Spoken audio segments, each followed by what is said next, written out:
Olá, olá, bom dia, boa tarde para todos que estão assistindo. Que bom que vocês estão nos assistindo pelo canal do YouTube do Rita.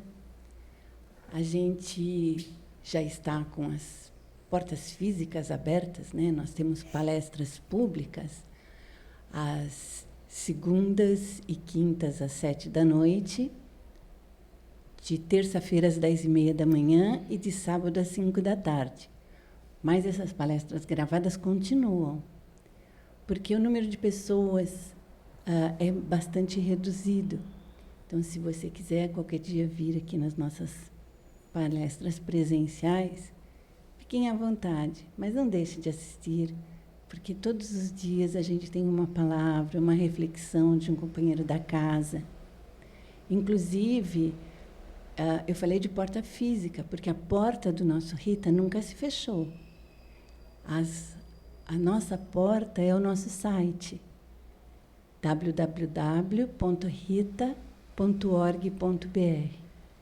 Lá tem todas as palestras, os palestrantes, tem também as nossas campanhas, os cursos, tudo que a gente tem aqui no Rita está no site agora. Inclusive, de sexta-feira às 8h, tem um culto no lar, que é um momento de muita reflexão, de muito carinho. E tem também um quadradinho que está escrito acolhimento fraterno. Se você, por exemplo, estiver angustiado, triste, num momento difícil de sua vida, se você quiser falar com alguém, desabafar, ouvir uma palavra amiga, tirar alguma dúvida sobre a doutrina dos espíritos, entre lá no nosso site, nesse acolhimento fraterno, que nós temos vários trabalhadores da casa que disponibilizam seus contatos através de WhatsApp, de celular, de e-mail. Fique à vontade, que esses trabalhadores da casa vão acolhê-lo com muito carinho. Talvez não apenas para você, mas também para algum amigo, para alguém que você saiba.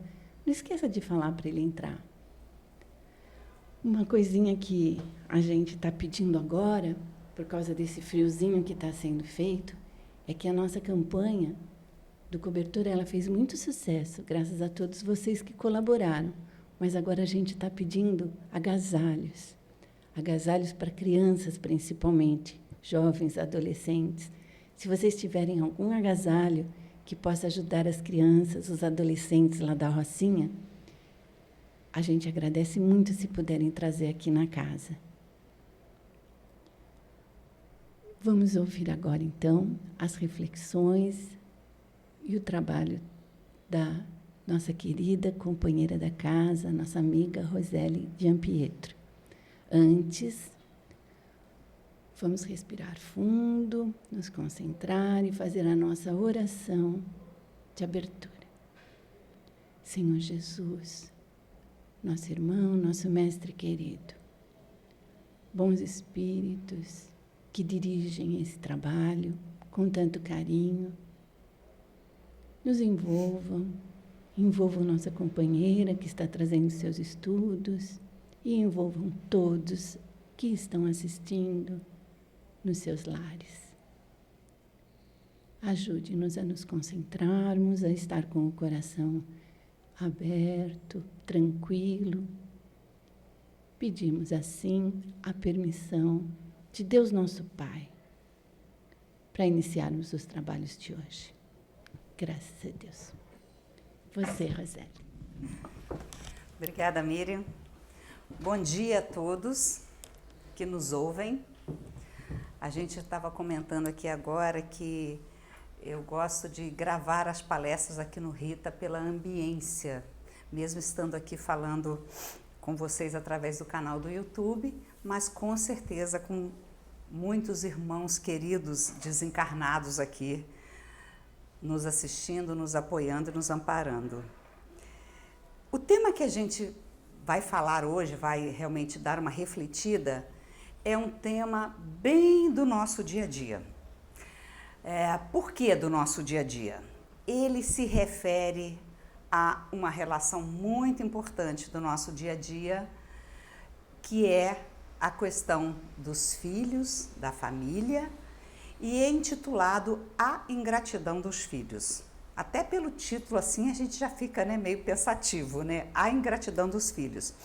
Esse tema está no Evangelho segundo o Espiritismo, lá no capítulo 14, Honrai vosso pai e vossa mãe, mas é um item longo, bem longo, descrito com bastante detalhe, na parte de instruções dos espíritos, é o item 9 de Santo Agostinho. E ele fala especificamente sobre a ingratidão dos filhos, mas ele dá uma aula para a gente do ponto de vista de família, formação familiar, compromissos nossos e a questão da ingratidão dos filhos. Então, não vai dar para ler todo o texto de Santo Agostinho, nós vamos pegando algumas pequenas partes e comentando para que a gente possa realmente refletir sobre esse tema. Mas eu já diria até na introdução aqui que vale a pena ler item 9 do capítulo 14 e vale a pena lermos e reler para quem já leu Vida e Sexo de Emmanuel, Espírito Emmanuel, através de Francisco Cândido Xavier, em 2 capítulos que tem lá. Um capítulo é Pais e Filhos e um capítulo é Cooperação. Então, acho que vale a pena a gente aprofundar esse assunto, até para a gente conseguir no dia a dia entender melhor a questão da responsabilidade, ora nós como filhos, ora nós como pais concebendo ou não concebendo, pais adotivos ou responsáveis por aquela célula familiar. E aí, eu vou começar lendo um pequeno trecho de Santo Agostinho para a gente compreender um pouco esses dramas familiares que nós vivenciamos muitas das vezes na nossa célula familiar. E antes até de ler esse trechinho de Santo Agostinho, eu ia até fazer um comentário com vocês aqui que eu gostaria de fazer, que é o seguinte: muitas das vezes só muda o endereço, né? A gente tem os mesmos problemas com os filhos e a gente fica assim, a gente já ouviu ou já vivenciou situações assim. O filho, adolescente, naquela fase bem complicadinha, vira pra gente e fala o seguinte: eu não pedi para nascer, agora aguenta. Eu não pedi para nascer. Vocês já ouviram isso em algum momento? Pois é, a gente já ouviu isso em algum momento, né?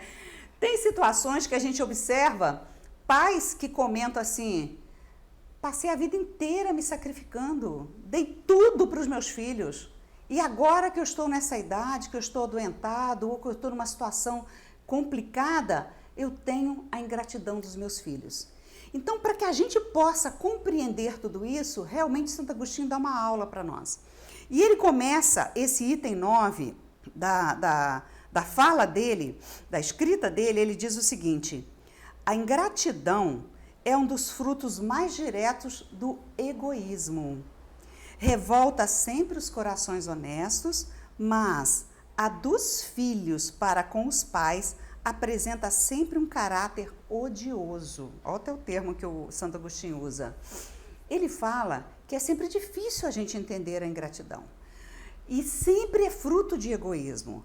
Mas quando se refere à ingratidão de filhos para com os pais, torna até um caráter odioso. E ele diz o seguinte: vamos considerar a análise do ponto de vista de causas e efeitos, e ele nos alerta o seguinte: olha, o Espiritismo traz luz para esse tema. Como para vários outros temas, o Espiritismo traz luz para esse tema. E aí ele diz o seguinte: quando deixa a terra, o Espírito leva consigo as paixões, as virtudes inerentes à sua natureza, e se aperfeiçoa no espaço ou permanece estacionário, até que esse espírito um dia deseje a luz. Muitos vão cheios de ódios, vão cheios de mágoas. Então, esta reflexão a gente precisa compreender que, ao deixarmos a Terra, ao desencarnarmos, nós levamos daqui paixões, mágoas, ódios, alegrias, simpatias, antipatias e vamos para o plano espiritual. No plano espiritual, está no nosso livre-arbítrio. A gente pode estacionar, ficar corroendo aquele sentimento que a gente desencarnou, ou a gente pode alavancar, progredir. A gente pode estudar e seguir em frente. E Santo Agostinho diz o seguinte: até a gente conseguir compreender que a senha, ele usa até esse termo, né? E olha que é uma coisa tão antiga, né? Ele usa assim, a senha para que a gente chegue a Deus, e quando a gente está ali no plano espiritual e que a gente está sofrendo e a gente não entendeu ainda o contexto de que nós somos espíritos imortais, e ele diz o seguinte: a senha é uma só, é a caridade. E não existe caridade com ódio no coração. Então, o que a gente vai precisar? Aprender a amar. E em algum momento, ele diz o seguinte: após anos e anos de aprendizagem no plano espiritual, com muitas preces, o espírito se utiliza de um corpo, vai precisar se utilizar de um corpo em preparo numa nova família material e muitas vezes em uma família que tem pessoas que ele odiou, detestou em algum momento. Mas ele pede aos espíritos incumbidos de transmitir ali as ordens superiores, aquele espírito que depois de passar por muito sofrimento, de ter orientações dos seus espíritos que o amparam, de ter muitas preces, esse espírito pede permissão para reencarnar naquela célula familiar, composta muitas das vezes por pessoas que ele até odiou, mas ele pede. Então, assim, ele entende que ele precisa desenvolver, aprender a amar naquela célula familiar. E aí o primeiro ponto que a gente já, quando a gente, né, como espíritas, que a gente ouvir um filho nosso, adolescente, falar assim: eu não pedi para nascer. Peraí, meu filho, senta aqui. Você pediu para nascer. E você pediu para chegar nesta família. Que de um modo geral nós somos convidados a ir para aquela família ou nós pedimos para ir naquela família. Então, não é por acaso. E o planejamento da reencarnação não é um planejamento muito simples. Porque ele precisa congregar todos aqueles simpáticos ou não simpáticos, né, que a gente adquiriu alguma dificuldade em situações pretéritas. A gente precisa congregar todas aquelas pessoas, a gente precisa se juntar, encontrar as pessoas que às vezes estão em esferas diferentes, em condições diferentes.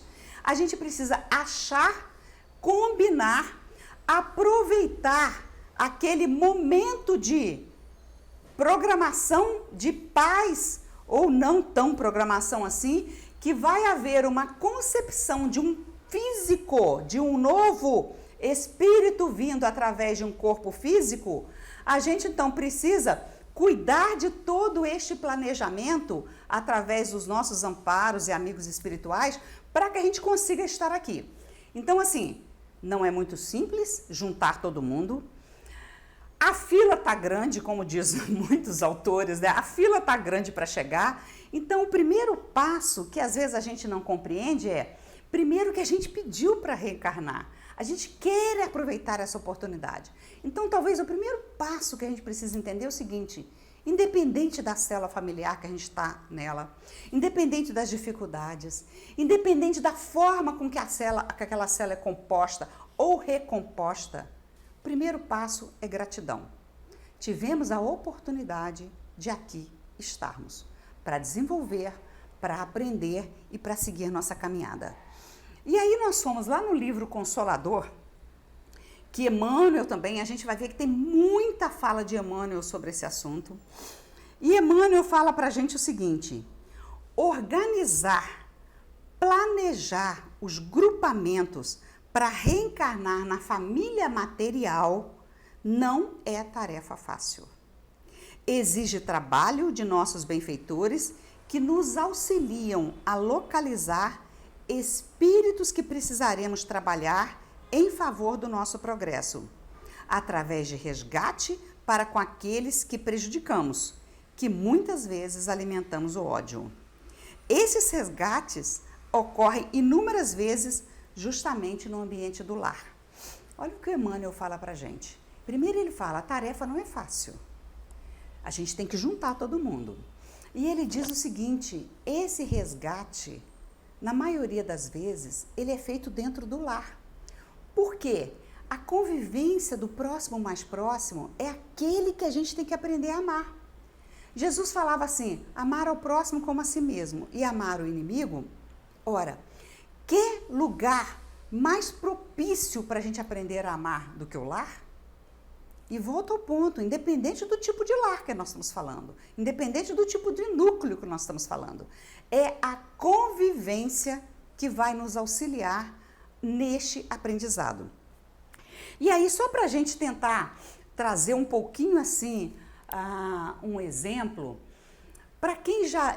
as obras de André Luiz são ricas de exemplos deste processo de programação para o reencarne. Principalmente em questões ambientes familiares e junção de pessoas que a gente precisa congregar.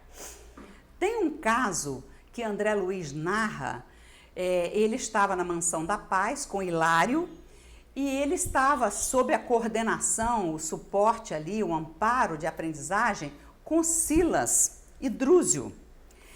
E Silas, muito equilibrado, o André Luiz admirando o trabalho de Silas, aquele trabalho maravilhoso, eles estavam então num trabalho para um processo obsessivo de uma família que era um sobrinho sendo obsediado pelos seus 2 tios em função de que o pai desse jovem havia assassinado os seus próprios irmãos para ter direito a uma herança.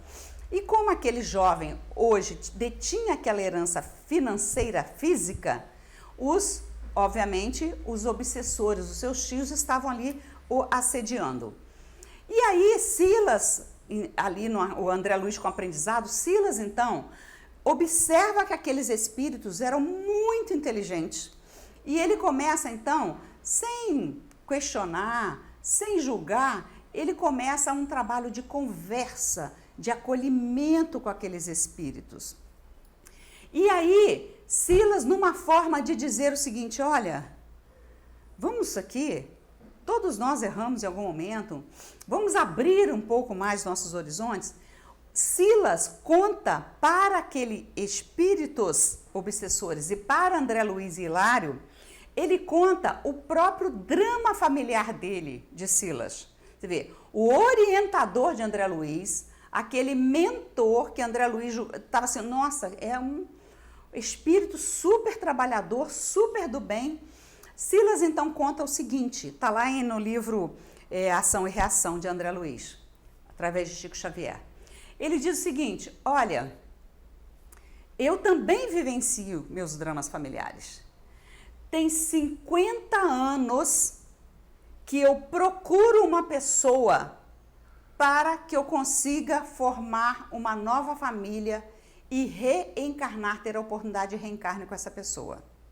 André Luiz se surpreende com aquela colocação, 50 anos. E aí Silas conta que através de uma articulação ardil de Silas, numa encarnação anterior, ele, por uma questão de ganância financeira, através de manipulação, de arranjo ardil mesmo, ele consegue com que o pai, acaba que o pai, assassina a própria mulher dele, que era a madrasta de Silas, e tudo isso por questão de fortuna que Silas estava querendo preservar, porque preocupado com a madrasta ficar com o dinheiro do pai dele. E aí, Silas carrega este peso, ele foi para o plano espiritual, aprendeu, era um trabalhador exímio na Mansão da Paz, trabalhava nas zonas mais complexas possíveis, recebendo pessoas que estavam desencarnadas. E o que ele fazia esses anos todos, 5 décadas? Procurando a madrasta dele. Por quê? Eles formariam um novo ciclo familiar, família material terrena, para que Silas pudesse resgatar aquele laço, aquele vínculo que ele criou de responsabilidade com a madrasta dele. Então, por que a gente está colocando esse exemplo? Porque não é fácil juntar aquelas pessoas da nossa família que estão com a gente hoje. Tem uma colocação até de Haroldo Dutra, que eu já comentei uma vez e eu assisti uma palestra do Haroldo Dutra, ele falando sobre isso. Ele fala pra gente o seguinte: olha, na nossa família sempre tem aquelas pessoas que a gente tem mais afinidade e tem aqueles rebeldes, os complicados. Sempre tem. E aí ele falou pra gente algo que chamou muita atenção. Ele falou assim, ó, dá uma olhada e pensa o seguinte: se a gente olhar para a família e ver que, não, todo mundo é legal, tá todo mundo bacana, todo mundo, né, não tem ninguém complicado, não tem ninguém rebelde. Ele falou, olha no espelho, o rebelde é você. Por que ele diz isso? Porque a gente forma essa célula para algum aprendizado.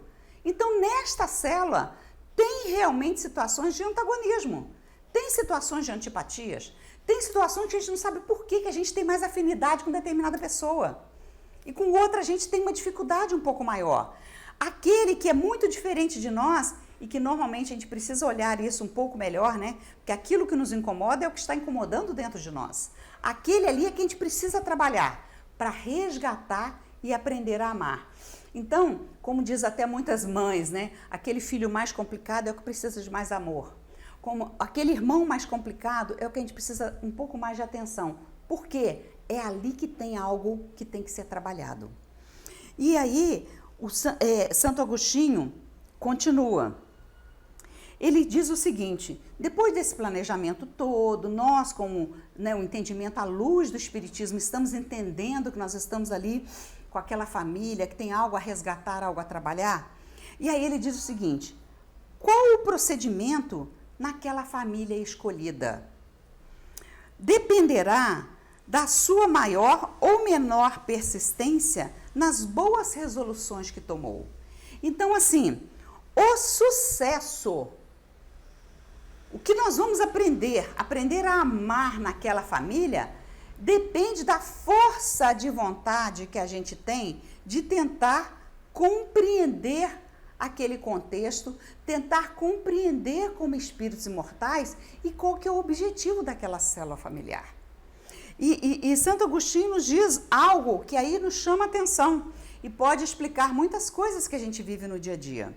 Ele diz o seguinte: o incessante contato com seres a quem odiou constitui prova terrível, sob a qual não raro sucumbe. Ele já diz o seguinte: não é raro a gente falhar nessa prova. Não é raro, porque a gente convive com pessoas realmente que têm atrito conosco e que a gente tem atrito. Pessoas que trazemos mágoa ou que a pessoa traz mágoa de nós, ou mesmo um elo de ódio. Então ele diz o seguinte: não é raro sucumbir, mas o que a gente tem que pensar? Precisamos persistir. A questão é a gente entender como é que funciona essa composição familiar. Por quê? Nós temos a família material que se compõe, se junta, se agrupa com sintonia, com laços que a gente adquire e a gente formata. Mas esses laços materiais, eles podem se romper e é interessante a gente observar que esses laços materiais podem ser compostos de parte da nossa família espiritual, parte de uma família material que foi inserido naquele contexto porque a gente precisa aprender ou ajudar a ensinar algo para alguém. O que eles nos dizem? Que a formação desse núcleo material é uma família que ela pode ser parcial, ela pode ter uma mistura da nossa família espiritual, porque nós temos uma família espiritual que nem sempre estamos todos encarnados no mesmo período. A gente faz revezamento, né? É igual corrida de revezamento. Ora estamos no plano espiritual, ora tem alguém da nossa família espiritual nos amparando neste processo aqui terreno, vice-versa, e a gente, muitas das vezes, tem uma situação também. O que a gente precisa compreender? A família não é formada por acaso. ela pode ter pessoas da nossa família espiritual, mas pode ter pessoas que alguns até autores chamam da enxertia na família material. O que é isso, enxertia? São espíritos que às vezes nem tiveram outra relação conosco, naquela situação híbrida da família material, eles são enxertados, ou nós somos enxertados naquela família, para aprender algo, para valorizar a família que a gente rompeu em algum momento, ou para auxiliar para aquela família alavancar, porque a família, de modo geral, ela tem uma sintonia vibratória. Alguns podem estar um pouco melhores do que os outros, mas a família nossa, de modo geral, a gente se reúne com sintonia vibratória ou com algo a resgatar.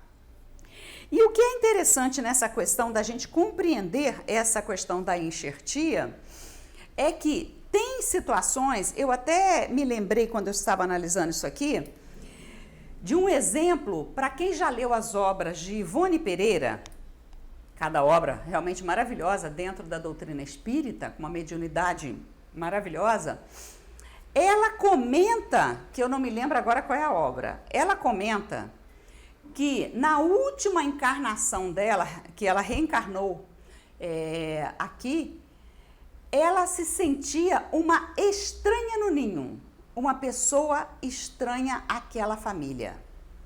Ela comenta que principalmente pais, irmãos, é como se fossem pessoas muito estranhas. E ela tinha uma saudade enorme de uma outra família que ela tinha vivenciado no pretérito. Essa sensação de saudade era de uma família em que ela viveu na Espanha e que ela tinha uma ligação muito forte com o pai dela.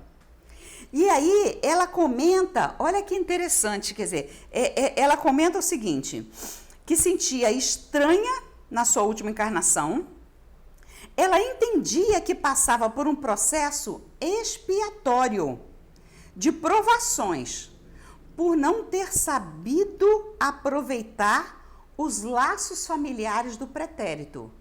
Então, ela foi colocada no outro ambiente.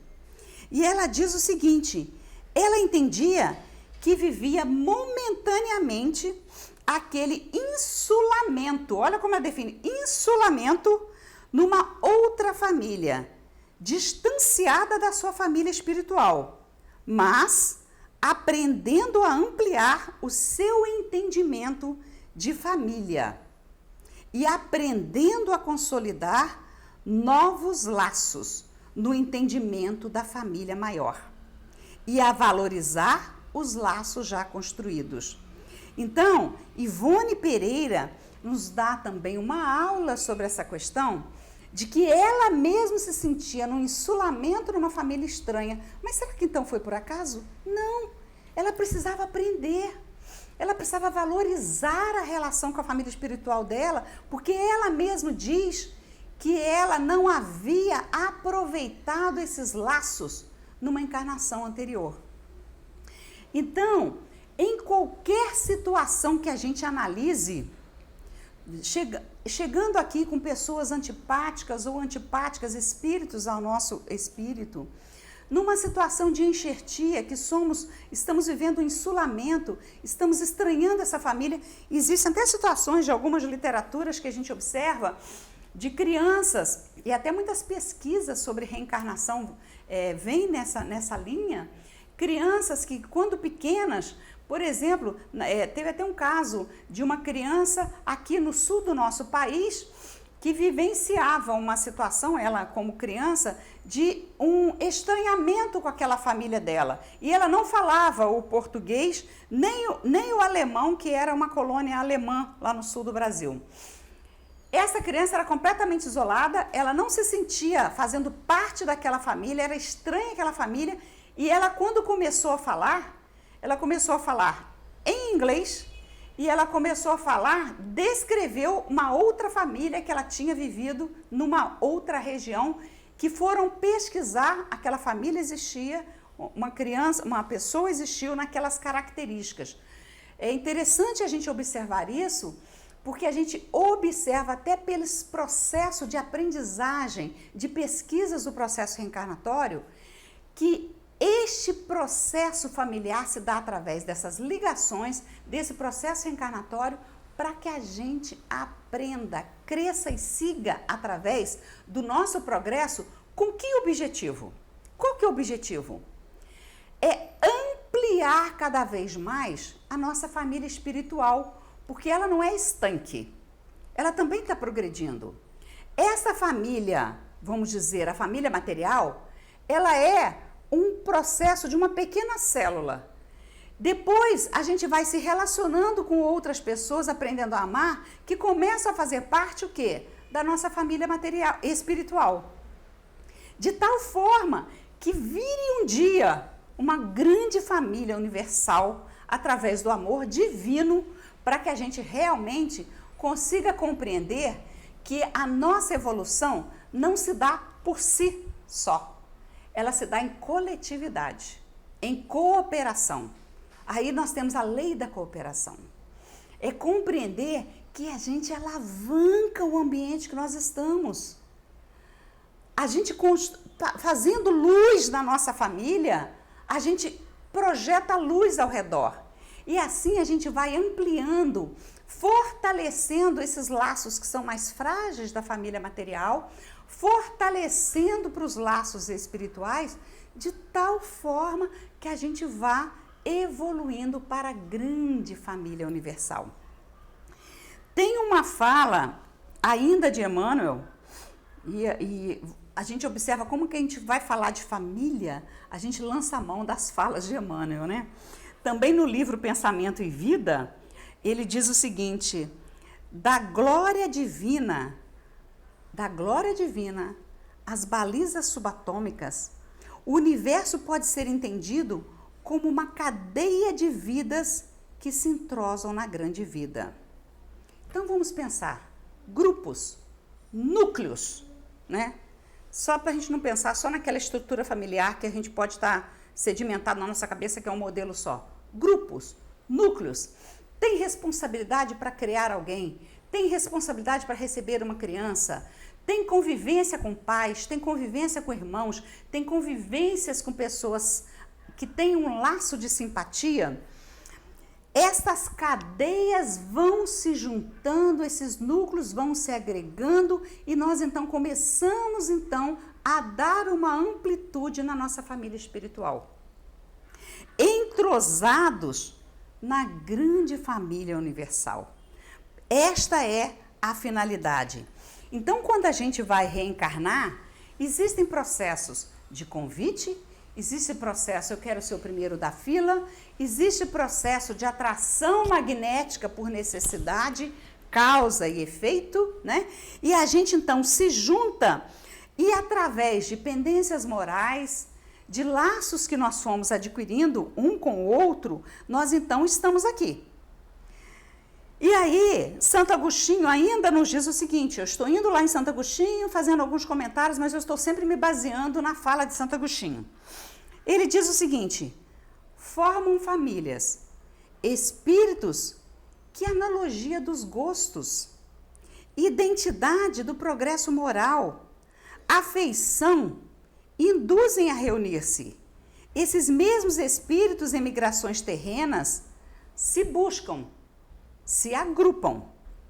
Quer dizer, mesmo aqui em migração terrena, a gente busca, agrupa. Como fazem no espaço, no plano espiritual, hoje originando-se daí famílias unidas e homogêneas. Às vezes a gente observa que tem famílias que são mais homogêneas, não sei se vocês já observaram isso. Tem famílias mais heterogêneas, tem famílias que têm uma identidade, uma afinidade, uma conexão, uma ligação entre irmãos, irmãos cuidando de irmãos, filhos cuidando de pais, eles têm uma condição mais de unanimidade, de uniformidade, para uma condição boa, como também para uma condição inferior. Então, a gente se conecta também por essas afinidades, né? E aí, ele mesmo nos alerta, Santo Agostinho, de que a gente não está aqui por si, nós estamos aqui por nós. Por esta ligação necessária, por essa lei da cooperação, de que a gente precisa progredir e levar o mundo, o campo vibratório do mundo a progredir. Então, a gente voltando lá naquele adolescente nosso que fala, eu não pedi para nascer, eu nasci no país errado, eu nasci na cidade errada, eu nasci na família errada. Não, meu filho, senta aqui. Está tudo conforme as leis divinas. Tem um motivo de estarmos aqui. Mas aí a gente se pergunta, vamos lembrar que Jesus já havia nos iniciado na explicação do que é uma família espiritual. Vamos nos lembrar uma fala de Jesus que às vezes causa até muita... as pessoas às vezes ficam perplexas com essa frase de Jesus e alguns até... não, mas o Jesus desdenhou o que é família. Pelo contrário, o Espiritismo traz essa luz para a gente. Quando Jesus falou, quem são meus irmãos? Quem são minhas irmãs? Quem é minha mãe? Sabe o que Jesus estava nos dizendo ali? Ele estava nos esclarecendo dentro das condições daquela época, mas ele já estava nos mostrando que tem uma família espiritual. Então, a nossa conexão, o honrar pai e mãe, é importantíssimo, está desde as leis de mandamentos trazidas por Moisés. Esse grupamento de família material é a escola que a gente precisa entrar para chegar a uma conexão, a uma amplitude da nossa família espiritual, que é a verdadeira família que vai se conectar na família universal. Mas aí a gente se pergunta, eu estou tomando conta da hora aqui, mas a gente se pergunta, onde é que nasce a ingratidão? Onde nasce a ingratidão? Por que nasce a ingratidão? Se somos convidados a vir, quando a gente reencarna, a gente vem numa condição que passamos por um período de infantil, que nós somos dependentes fisicamente, que o espírito está como se estivesse numa gaiolinha, impedido de aflorar todas as suas possibilidades. Isso só vai acontecendo, né, lá para a adolescência. E aí o que acontece? Tem um motivo isso. E vamos compreender por que nasce a ingratidão. Por que a gente vê tantos casos de pais que maltratam filhos? Não vamos nem abordar aqui as situações de outras questões tão complicadas, abusivas. Temos situações de filhos que maltratam os pais, que abandonam pais. E esta relação, como compreender isso? E a gente, então, sem julgar, porque cada história tem a sua verdade, tem a sua história passada, pretérita, cada um com seu cada um com as suas livres escolhas, mas a gente pode analisar situações. Para isso, palestras muito boas para a gente assistir sobre família, com quem tem uma experiência enorme de atendimento na área aí da psicologia, terapia, Rossandro Klinge. Ele tem palestras maravilhosas sobre relações de pais e filhos, palestras maravilhosas sobre a questão da família. E ao assistir uma palestra dele recentemente, algo chama a atenção, porque Rossandro, ele diz o seguinte, e a gente até para refletir algumas situações, tá?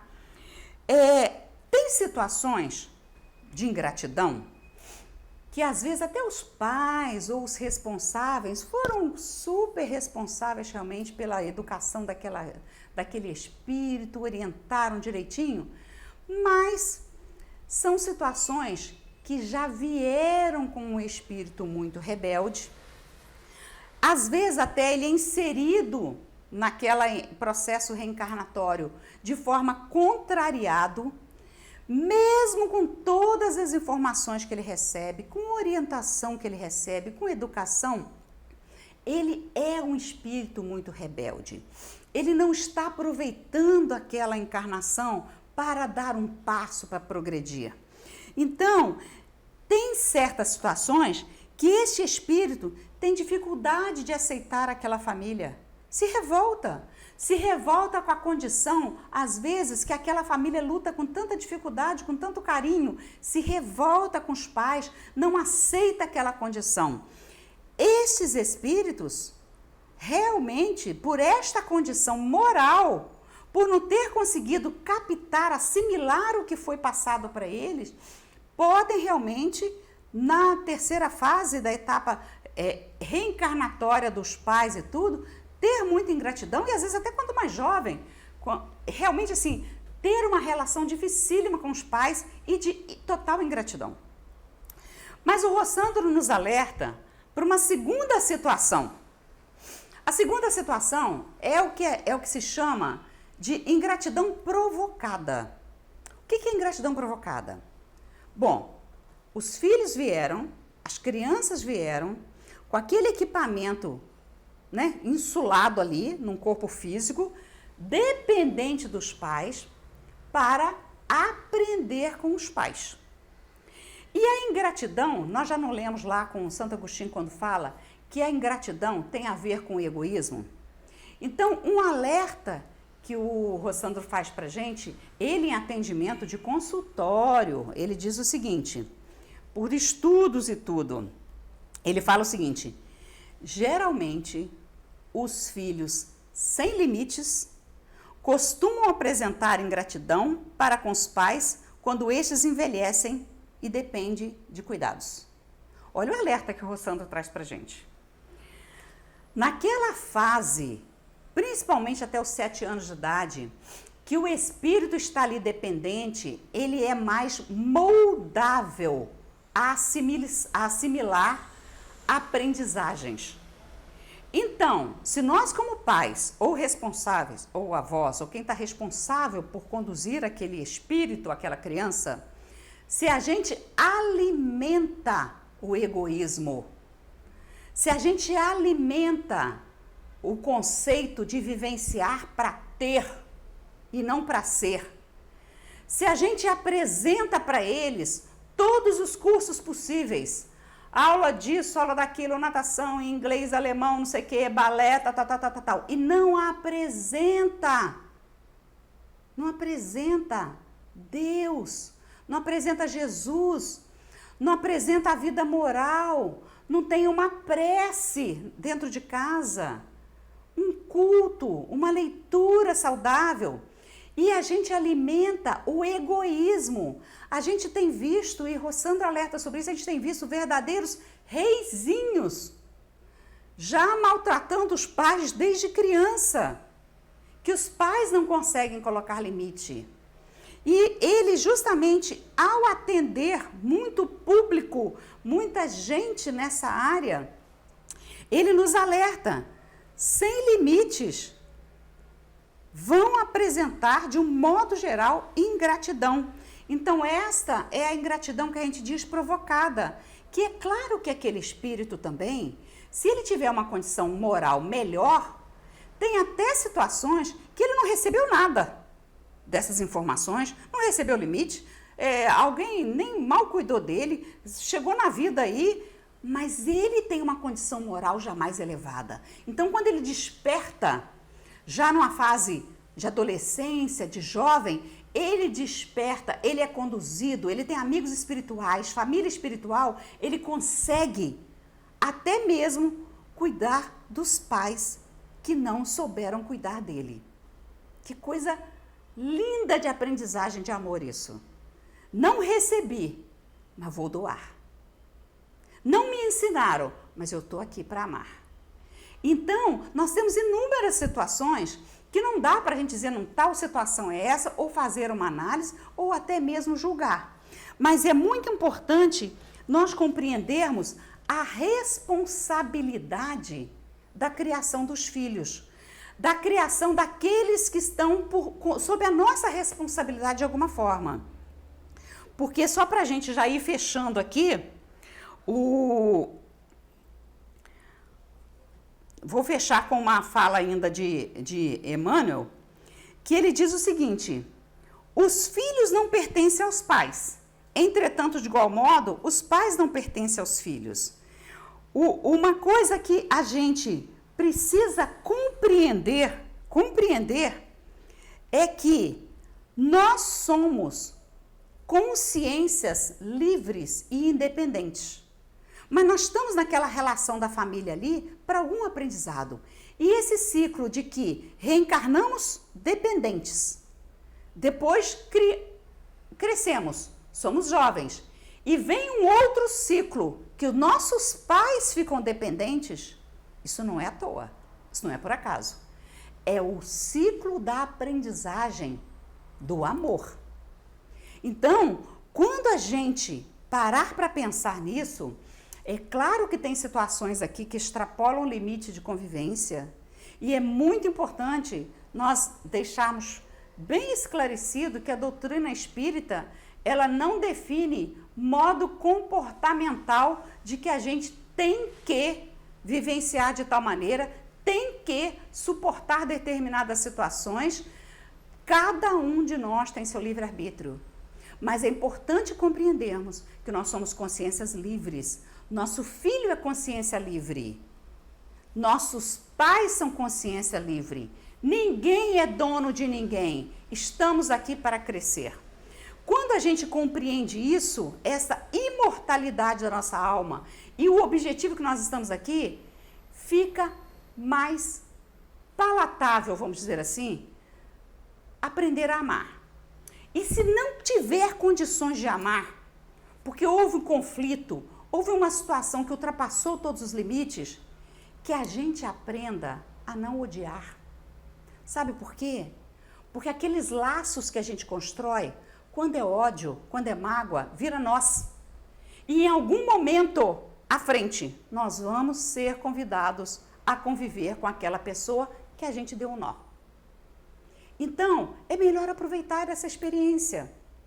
É melhor a gente procurar esta paz que a gente tanto procura. Todo mundo que a gente fala, quero paz, desejo paz. Onde a gente procura essa paz? Trabalhando o nosso lar, trabalhando a nossa casa. Cada um fazendo o que tivesse alcance. Podendo fazer o que tivesse alcance. Dando mão para aquele que está ali atrás. Ajudando. Se a gente não consegue amar ainda, não odiar. E vamos fazendo essa caminhada. Porque é através dessa caminhada que a gente vai ampliar a nossa convivência com a família espiritual.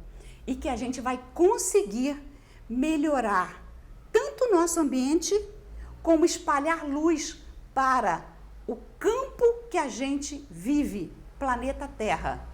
E aí sim estaremos progredindo. E a gente só fechando aqui um trechinho, só para a gente refletir. Khalil Gibran, trechinho dele. Vossos filhos não são vossos filhos. São os filhos e as filhas da ânsia da vida por si mesma.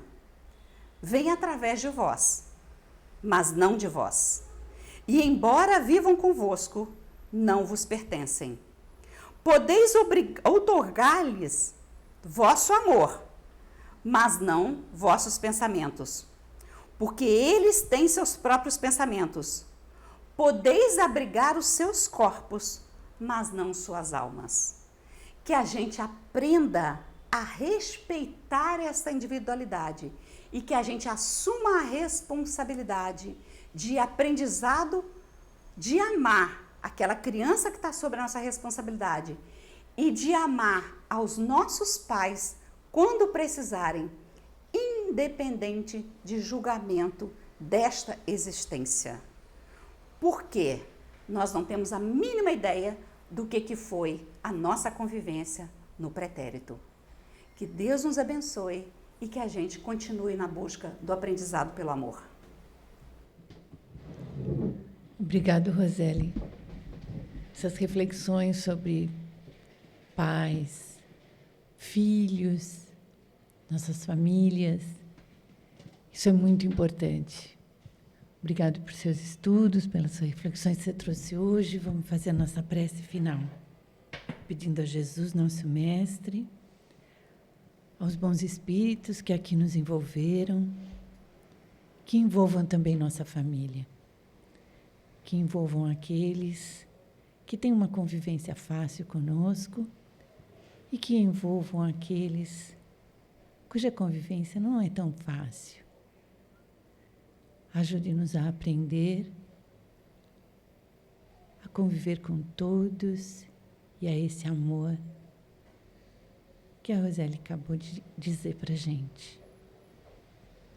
E assim, pedimos a Deus nosso Pai esse amor imenso, esse amor infinito, que nos permita encerrar esse trabalho de hoje. Graças a Deus.